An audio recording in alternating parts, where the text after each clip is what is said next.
Hello and welcome back to my channel. My name is Majo, and this week I decided to do a little day in my life working as an employment advisor for a non-for-profit in the UK. I decided to start with my morning routine, which is basically stretching a bit literally after waking up, then of course doing my bed.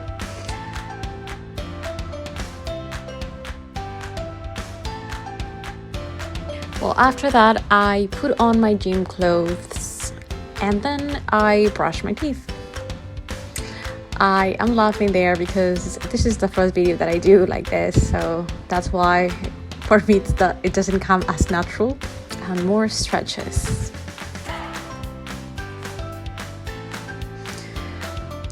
After that I just go to the gym, which is basically downstairs, and I bring my water bottle with me, which is empty, so I'm gonna fill it out downstairs as well. I do this every morning and I choose to not drink tap water because I do feel a huge difference between the filter one. And this is 2-liter water bottle, so basically I try to drink it up by the end of the day. So I start my morning routine with stretches, which is basically yoga poses. I try to do this first, and this is the cobra that I usually do in my yoga classes. Downward facing dog.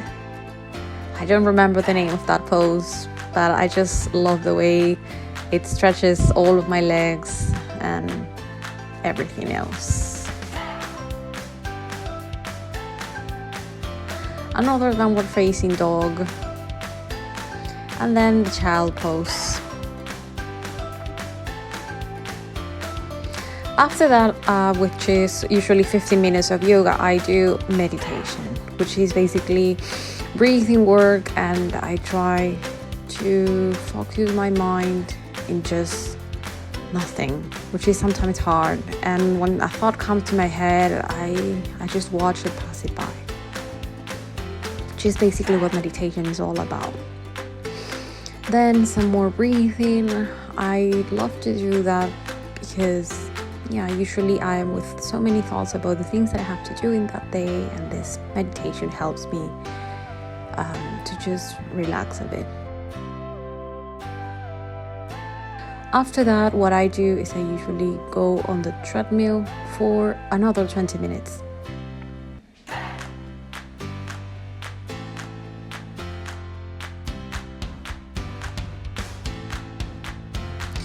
And then finally, the last bit of my morning routine is my favorite one, which is journaling. These are the couches of the resident that I'm living in at the moment. If you want to hear more about my experience working in this student residence and not being a student, then you can check my video on that. But yeah, after I do my journaling about my thoughts, I have my breakfast. It's usually the same every morning. It's porridge with granola, obviously, and then grapes. This is the perfect combination, and then I add honey to it as well. And then I'm drinking my water bottle as I love it. And then sometimes I do a bit more journaling, as I have so many things usually in my mind, and it helps me to reflect on my experiences, and I love being reflective. After that, I just have a shower. And then I try to do my hair every day, although sometimes I don't. So what I basically do as an employment advisor is I advise on ways of how to get employment, which is very self-explanatory. But working for a non-for-profit means that this service of employment advising or career advising that I provide to the participants of my program or of the program that I work for, it's free. They hired me back in October last year, and at first I started working in a role called Young People Advisor, and now I work with adults as well, which is quite new. But it's interesting. So now I work from home, which is something very different from my other type of role. I work from home doing online meetings, online video calls with my participants, and I help them go through everything they need in order to get employment, which means basically creating their CV if they don't have one, applying on their behalf sometimes or applying with them, also contacting the recruiters, the companies, the employers that are looking for jobs and that are disability friendly. This is very important that they are disability friendly, because all of my participants in this role that I started have a complex barrier of some sort. Some of them have autism, others have ADHD, others have a high level of anxiety, some of them have even visual impairment or something else that is not allowing them to get into sustainable employment. And also that is another key word, sustainable employment. So it's not only about helping them get a job and then our work is done. We actually also need to make sure that they are able to sustain the job they have gotten. So whenever that happens, I obviously congratulate my participant. That has happened actually once for me up until now, which is again 2 months. The main point about sustainable employment is that whenever a participant gets an employment, we then need to provide in-work support, which means we get to contact the employer to make sure that they made the reasonable adjustments for our participants. We even might go into the work with them to make sure that they adapt well in their first day or their first week. Whatever the participant feels that they need the most from us, we do it. So the total duration of the program is 15 months, which means it's kind of a medium, I could say even long-term support. They call it intensive support, personalized intensive support to each participant. One of the parts that I didn't mention was the fact that I don't only have online meetings, I also have face-to-face. So you could say it's sort of like a hybrid type of role. But I don't go to an office itself, I go to the community basically. So I have participants all over, scattered, is that a word? Scattered through London. I would say I have half of my caseload around sort of my local area and the other half it's either very, very north or very, very east or very, very west. So I have to travel to see all of my participants one time, at least face to face each month. The other times it can be online calls like I usually do, but I have to make sure that I meet them once every month, and then the frequency in which I usually contact them varies. It could be fortnightly, so once every 2 weeks. But for those who are really close to getting a job or who need more support, whatever the case is, I meet them weekly. And there's also the case that I meet participants 2 times each month face to face because they prefer it that way. And if they say to me, Maria, they call me that, can I do face-to-face meetings with you instead of online because I don't know, I prefer it that way, then I have to say yes, and I go to the community. We go to a local library or a job center and we have our one-on-one meeting face-to-face where we go through the situation, what are the barriers, what are the CV, what are they finding hard in this job search process, and I get to help them put their names actually also forward to potential employers that are recruiting. So now it's already 9 and I'm gonna go to my morning huddle. They call it like that. It means that we connect for 15 minutes every morning to say hi to my team because, as I said, this is a role pretty much very remote. So we say hi and we say like, okay, today I have meetings face to face in this area of London and I'm going to have online meetings all day today. So whatever we're gonna do, we say it to our managers or to my other colleagues.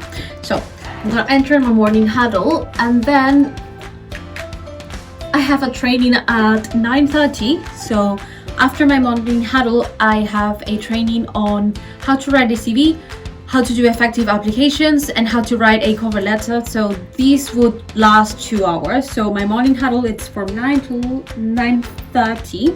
And then up until 11:30, I have this training. And then after my training, I have actually face-to-face meetings today.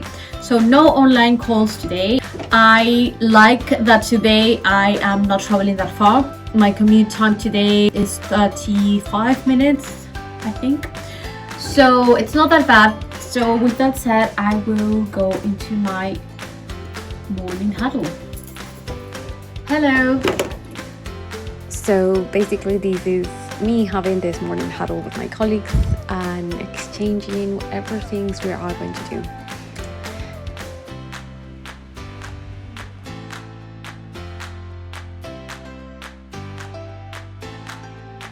And this is me having the training. It was actually very good. They taught us about how to write a CV for our participants, a cover letter, etc. It was really, really useful. Okay, thank you, bye. So now it's 11:30. I need to go on to my face-to-face meetings, which today I have 4 of them back to back, like I said. So I'm just gonna prepare for that.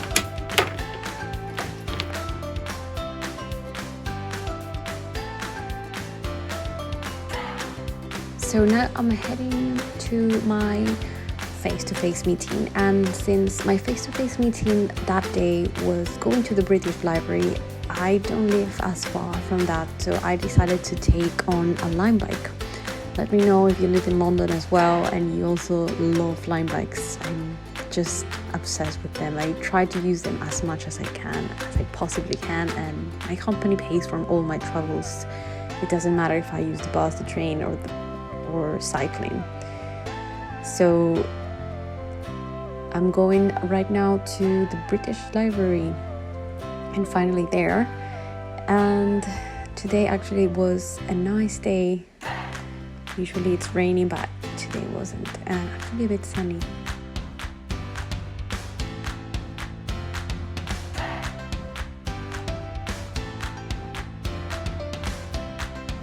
So now I'm in the British Library. I just love the distribution and I think it's a great place to study. And also they have this little cute cafe. So I just bought myself an oat latte. I just love them. And then prepare for my first meeting. I cannot obviously videotape my participants, but at least I can show you at least the things that I do usually before I need to prepare. What am I going to help them with? I check their files and do some admin. So after having my 4 meetings, which I again wasn't allowed to videotape them, I had to meet my friend from Peru who was visiting me. So we were planning on meeting in Waterloo, which is where I am at the moment. Her name is Emma. She's really fun. Oh, there she is. She just said, I recognize you with your headphones, something like that. And now we're just heading. A ver, ¿para dónde es? Ya me ubiqué. Para acá a la izquierda. And I'm literally asking, oh, where is it? Ay, ¿qué es esto? No, ahorita vas a ver los mejores, más bonitos. The Black Penny. Acá no hay nada. Finally, we are in the entrance to see the view that I find it the most beautiful one from the London Eye. Qué tierna eres. Y ahí también me grabas a mí caminando, ¿ya? Sí. No calza en mi cámara de 3 quintos. Pero tú sí calzas, ¿sí?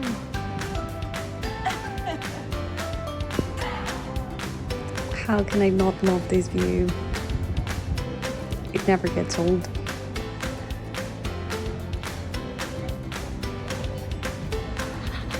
Y el agua, ok. And then just me looking at the London Eye, being grateful, I guess.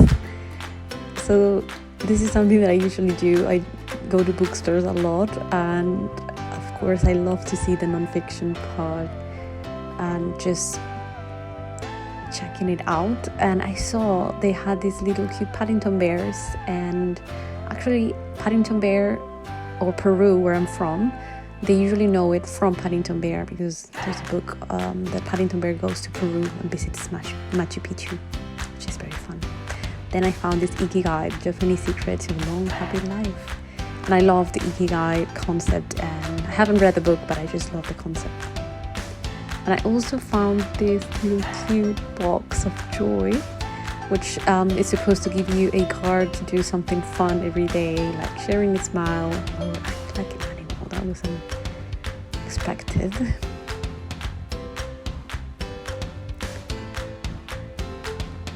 And then this journal, I have a very similar one, and I've done a video about it as well.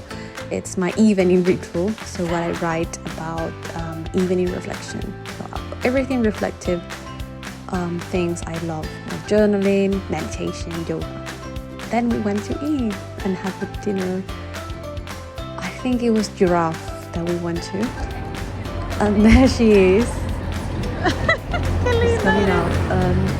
There's both of us just having fun. That was it for my tourist trip, or my tourist outing with Emma. Then I just came back to chill. It was already like 9 or 9:30 p.m. Since it's a weekday, I needed to come back not so late. Okay, that was the end of today's video. Thank you for joining in a day on my life as an employment advisor in the UK. My morning routine. Let me know if you prefer more like daily day in the life videos or more like informative, educational oriented videos. I am okay with doing any of these videos. I actually never done one of day in my life video before, so I hope it was okay in the editing part. And also, what topics would you be more interested in seeing? You can, as always, write through my Instagram page, My Psych Journey Abroad, or through the comments in this video. Thank you again for joining us, and I will see you in the next video. Bye bye.